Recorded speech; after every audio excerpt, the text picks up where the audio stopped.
I didn't stop running. I suppose I could have if I wanted to, but the thought of what would happen to me if I stood still for any more than a second frightened me to death. My breaths grew louder and louder as I ran down the dull gray hallway, which I had casually walked through so many times before. My head spun as I turned the corner and collided with Dr. Jane Prescott, my coworker. "Jennifer!" Dr. Prescott exclaimed as the stack of papers she had been carrying dumped out of her hands and spilled all over the hallway floor. She adjusted the thick black glasses which had been knocked loose from in the impact and asked, "Jennifer, what's wrong?" "I'm so sorry," I panted heavily as Dr. Prescott held me by both of my shoulders. I knelt down to help Dr. Prescott pick up her papers, but she tightened her grip on my arms and lifted me back up. "Don't worry about the papers, dear," she said with her soothing Southern accent. "That's all just some dumb pioneer mumbo-jumbo. What I want to know is why you're running through the labs with such energy." I opened my mouth to answer her before I realized that I had absolutely no clue why I was running. The last thing I remembered, I was sitting in the break lounge, drinking a cup of iced tea and watching the news on the tiny television that Pioneer Electronics provided its employees with. The next thing I knew, I had a strong sense of déjà vu coupled with the horrible feeling that my life was about to end very suddenly. For whatever reason, running seemed to help. "I guess I was just having a panic attack," I answered, putting on a fake smile. "How long has it been since you've had a panic attack?" Dr. Prescott asked with concern in her voice. "Not since my sophomore year of high school," I told her. "Are you going to be okay?" "Oh yeah," I assured her. I think I'll be fine now. I'm okay." "Well, that's good. Just remember, dear, if you feel sick at all, just let me know and you'll be on your way home. I'll call a taxi and everything." "Jane, I'm fine," I repeated, realizing too late that the only times I called Dr. Prescott Jane were when I was nervous. I hoped that she hadn't picked up on that painfully obvious tell of mine. "Well, if you're sure that you'll be able to keep going today, then I have some good news for you. Cliff just sent me a message and the power issue is fixed. Stephen is ready to go online." Oh, yeah." I shook my head and remembered what I had been working on before I went to the break room. I had spent the last 2 years developing an advanced artificial intelligence unit with Dr. Prescott, the woman who had been my boss up until the point when she promoted me to co-manager, and Ian Bell, my intern. We had codenamed the project Stephen. The purpose of Stephen was to create an artificial intelligence, or AI, which acted, talked, and even thought just like a human. We didn't want him to be perfect, which is what most AI are, especially those AI made at Pioneer Electronics. We wanted Stephen to make mistakes, lie, and cheat for the purpose of self-preservation, just like any human would. It was a huge project, which became apparent when we discovered that the computer, which we were trying to run Stephen on, couldn't handle his program. One trip down to Clifford Hanks to ask him to work his maintenance magic, and the problem was fixed within an hour.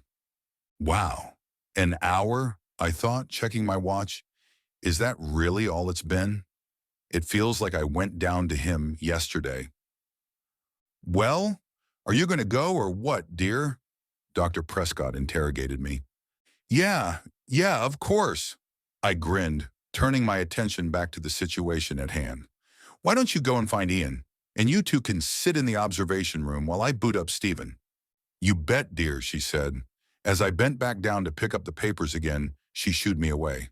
"Go on, I already told you. I'll take care of this." I nodded excitedly, turned around, and headed back in the direction that I was running from. After 2 years of working with the brightest programmer I've ever met, I was finally going to meet our fantastic creation. While I knew I was supposed to be happy about this big moment, I still had a horrible sense of fear in the pit of my stomach.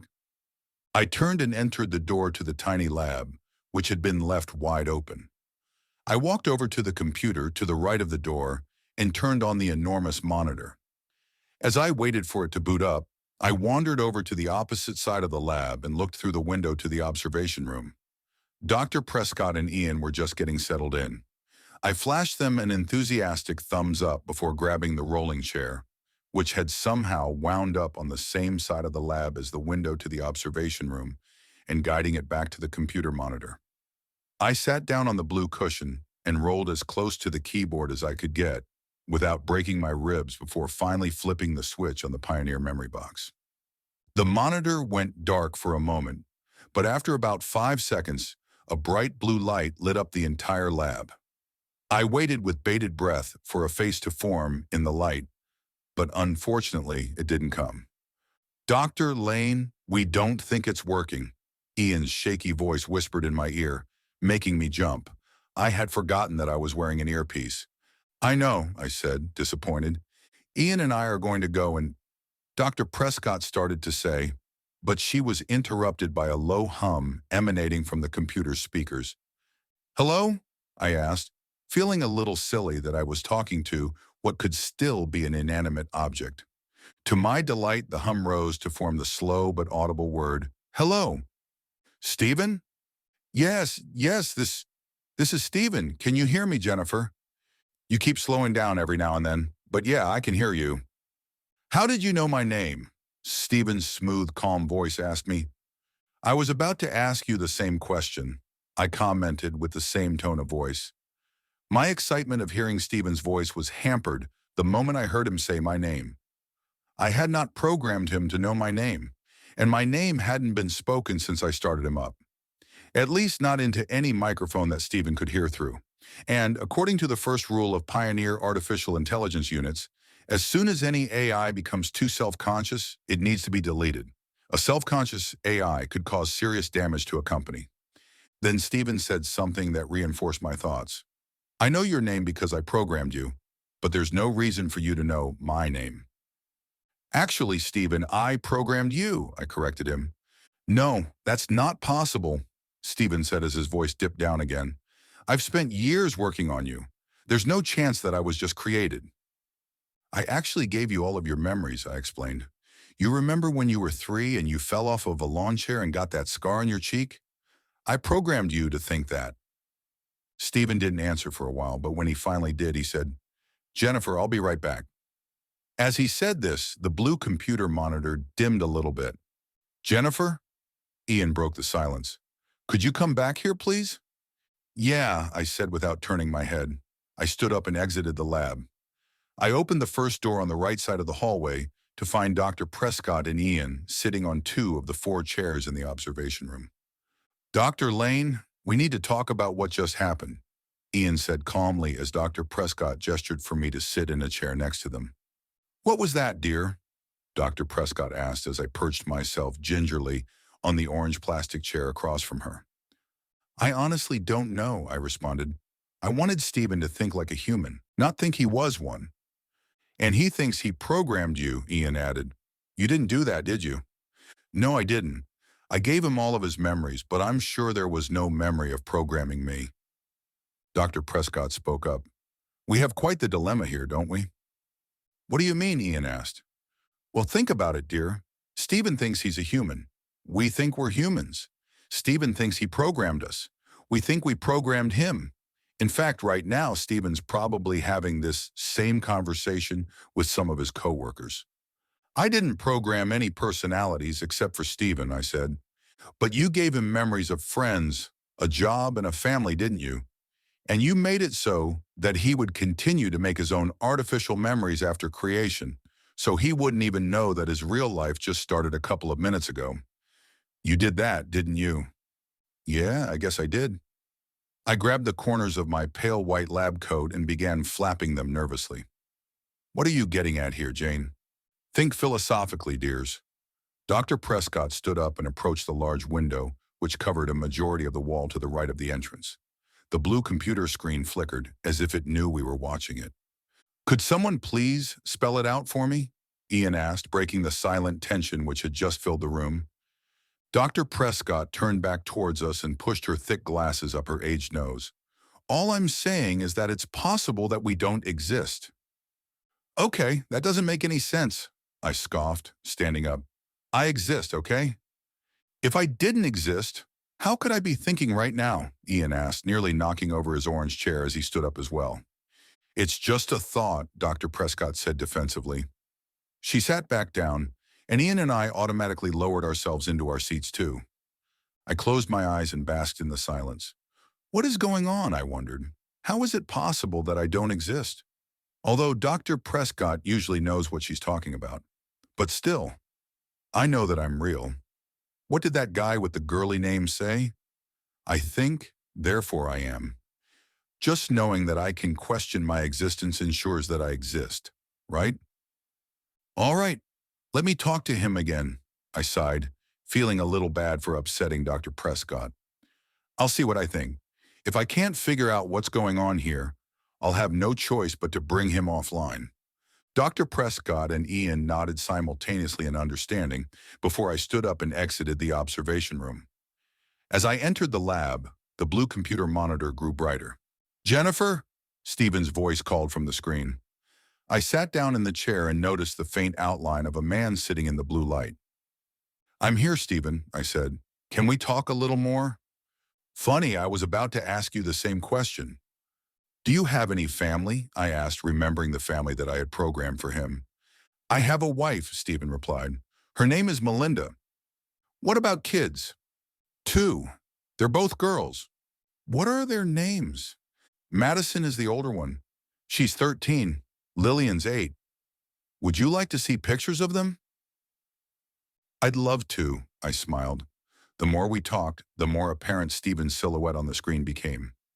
I realized that I was holding the corners of my lab coat again, and I released them quickly. I knew that Stephen was feeling the same awkward tension that I was, which comforted me a little. The figure reappeared on the screen. By now, the blue light had faded enough for me to see Stephen's eyes, nose, mouth, and ears. I could even make out some blinking lights on the wall behind him. Here, this is my wife, Stephen smiled, holding a framed picture up to the camera. In it, I saw a man and a woman. The man was Stephen, but he looked much, much younger in the photograph than he did on my screen.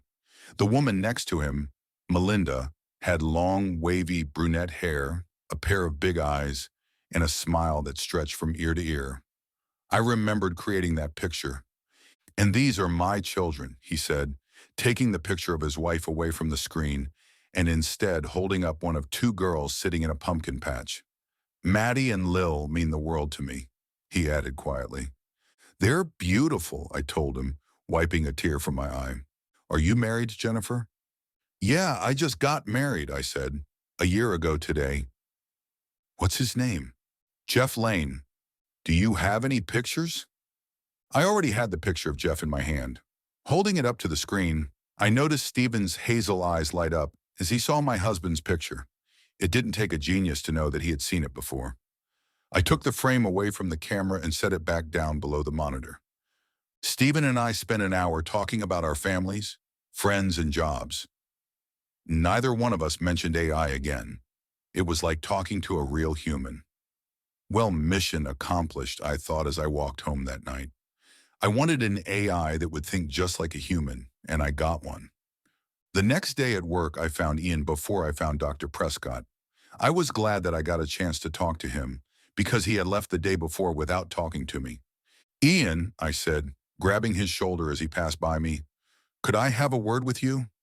Yeah, sure, he said with the same surprised look that he always had in his eyes. He followed me to the break lounge where we both sat on the faded red couch that faced the vending machines. Ian, how late did you stay last night? I asked. I was here until you said goodnight to Stephen, Ian answered. I left while you were staring at the blank computer screen. Oh, right. I cleared my throat and continued. So you remember the entire conversation that we had with each other? Yeah. What did you think? Even though I didn't clarify what I meant, Ian already knew. I think that he's going to have to go. That's what I was afraid of, I sighed, looking up at the dark television screen. I wanted to give Stephen one more chance for me to convince him that he wasn't real. But if things didn't go well, I'd have to delete the program from the Pioneer memory box. It wouldn't be a total loss. I backed up all of the codes on Dr. Prescott's computer. If I had to delete Stephen, then we'd just go back to the code and figure out what went wrong. Ian went to find Dr. Prescott while I booted up Stephen's program. It only took a couple of seconds for the screen to turn blue. As the blue screen faded away, I saw Stephen sitting in the chair on the computer monitor. He squinted at the camera and asked, Jennifer, are you there? I'm here, Stephen, I said. Is something wrong? He inquired. No, why? You sound sad. Well, there's a lot going on today. You and I have a lot in common, Jennifer. Are you busy too? Not really, but I am sad. I have the strange feeling that we're both sad for the same reason, I said. Am I right, Stephen? Stephen was quiet for a moment, but then he said, Jennifer, I don't want to hurt your feelings, but there are protocols here that need to be followed. Yup, that's what I thought, I said, barely opening my mouth. We didn't get to talk about this much yesterday, Stephen, but you're an artificial intelligence, and you think that you're a human. Actually, Jennifer, you are the AI, and just the fact that you think you programmed me says that you could do permanent damage to this computer. Well, at least we both have the same feelings about this, I whispered. The question is, which of us is the real human? Actually, I had a chance to think about that. Stephen leaned forward in his chair. An AI has to have access to a computer's hard drive to run properly. The real AI would use his or her own computer as a means of controlling the real person's computer. Right, I nodded slowly. So no matter which of us deletes the other, the real AI will be deleted and the real person will be okay. That's right. Stephen and I looked into each other's eyes for a short time before I asked him, How sure are you that you are a human? He looked taken aback. Well, he said, up until yesterday when I met you, 100%. Now I'm a little iffy. I groaned. I was in the exact same boat. It would be nice if we could stay friends, I told Stephen. He nodded. It would. We have a lot in common. However, protocols are clear. We could both get fired for leaving the other here. Dying won't be bad, I declared confidently. What do you mean? I mean that, at least if you're the AI, you won't even know that you died. I programmed you to record your entire life. When you die, you'll relive your life over and over again. Stephen grimaced and nodded. I did the same for you, he said. You won't relive the entire life you remember, just your real life, from the moment you were first activated by me, and you won't remember that all of this already happened. You won't even know that you died. I nodded my head and noticed that my eyes were starting to water. I buried my hand inside the sleeve of my lab coat and wiped the tears away. So, I breathed, which of us should delete the other? I will, Stephen said. I'll delete you. If after I do this, you are still sitting there, then that means that I was the real AI. If you don't remember this conversation, then you were the AI. Just do it, I said quickly, wiping my eyes again. Stephen nodded. Goodbye, Jennifer, he whispered hoarsely. Goodbye, Stephen. Stephen broke eye contact with me and began typing away at his computer. The typing echoed through the speakers next to my screen. I turned around and saw Dr. Prescott and Ian practically pressing their noses up against the glass window in anticipation. As I turned back around to face the computer, I was shocked to find that Stephen was fading away. He was slowly getting replaced with the same blue screen that I saw when I first activated him. However, even though the video was fading, the audio kept growing louder and louder. The buttons on Stephen's keyboard tapped away at my brain, causing every last cell to vibrate violently. I couldn't take it anymore. I needed to move. I couldn't just sit here and listen as Stephen destroyed himself. I stood up so quickly that the blue rolling chair rolled all the way to the window of the observation room on the other side of the lab. Dr. Prescott and Ian were no longer sitting there. They were gone. I ran out of the lab. The moment I entered the hallway, I felt like someone started squeezing my lungs. Oh no, not again, I thought. It's another panic attack. I felt dizzy. Every direction I turned, I felt like there would be someone waiting there to grab me and take me somewhere far away where I'd never be seen again. Leave me alone, I screamed with the little air left in my chest. I didn't even know who I was screaming at. I just couldn't stand still and wait for someone to take me. I turned my head and realized that I was still standing outside of the small lab. I turned to the right and ran down the hall. I didn't know where I was going. I didn't know where I thought I could go. I just couldn't think straight. I didn't stop running. I suppose I could have if I wanted to, but the thought of what would happen to me if I stood still for any more than a second frightened me to death. My breaths grew louder and louder as I ran down the dull gray hallway, which I had casually walked through so many times before. My head spun as I turned the corner and collided with Dr. Prescott. "Jennifer!" Dr. Prescott exclaimed as the stack of papers she had been carrying dumped out of her hands and spilled all over the hallway floor. She adjusted the thick black glasses which had been knocked loose from in the impact and asked, "Jennifer, what's wrong?" "I'm so sorry," I panted heavily as Dr. Prescott held me by both of my shoulders. I knelt down to help Dr. Prescott pick up her papers, but she tightened her grip on my arms and lifted me back up. "Don't worry about the papers, dear," she insisted. "That's all just some dumb pioneer mumbo-jumbo. What I want to know is why you're running through the labs with such energy." I opened my mouth to answer her before I realized that I had absolutely no clue why I was running.